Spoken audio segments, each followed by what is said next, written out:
Hey, Taylor Ellwood here, Imagine Your Reality. And today I thought I would talk about how I outline my fiction and why I outline, really, period. I used to not outline ever. Like when I started writing fiction long way back when, I didn't outline. I would just write the book, write the story, whatever, and that translated over into my early nonfiction as well. My early nonfiction books, I wouldn't really outline the books. I just kind of write them as I went, and it was a harder process. I didn't realize it at the time, but in retrospect, I realize it now.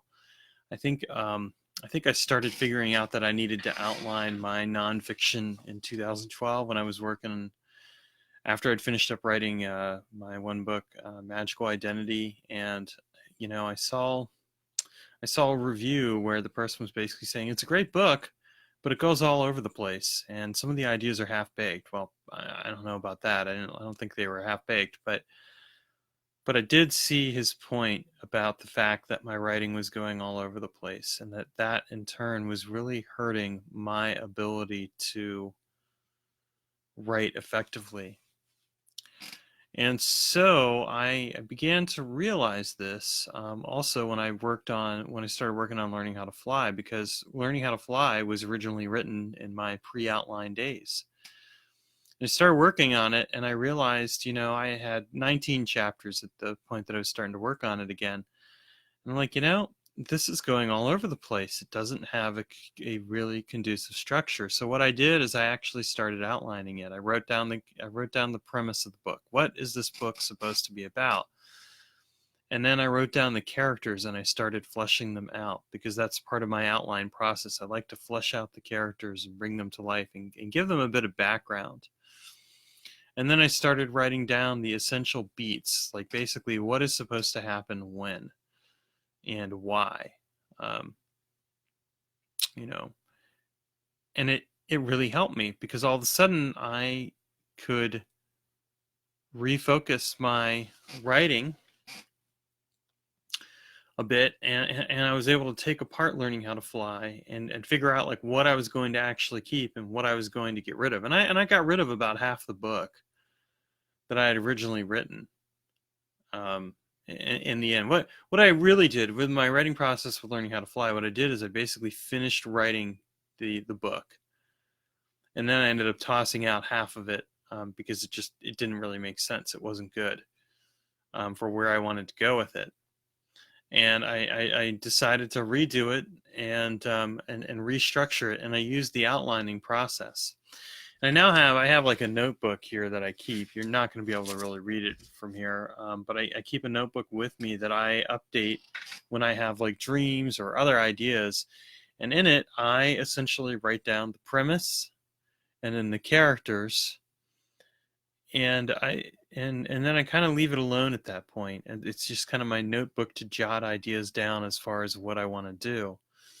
When I get around to writing the book, that's when when I put together an outline in Microsoft Word for, how the book is going to work, what's going to happen where and why, and what all is supposed to occur to make this book become an actual fiction novel. And I find that really helps me get it clear in my mind. So having that notebook down helps, or having that notebook helps me, get the initial premise and the characters down and have something to look at and kind of mull over as time goes on. And then when I'm ready to write the book, I go from there. I've got about, I would say, 7 or 8 fiction books in here, ideas in that notebook at this point. And I'll have more down the line, but that's kind of where I'm at right now.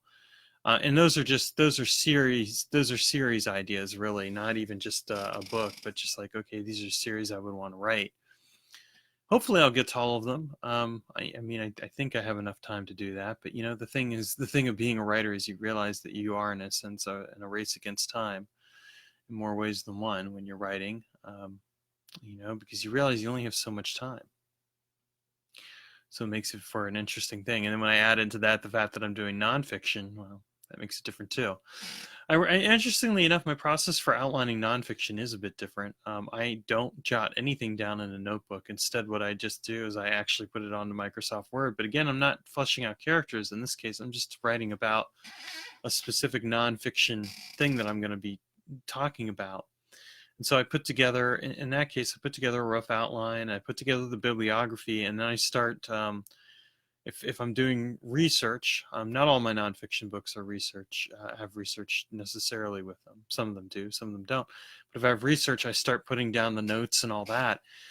And again, I can literally have an outline for years before I even begin writing the book. I mean, I would say right now, like I'm putting together this one book on breathing meditation and practices and like that. And I've probably been working on that one for a little over a year now in terms of just the outline and the notes that go in there, because I'm reading and researching as time goes on. And so I'm slowly developing it.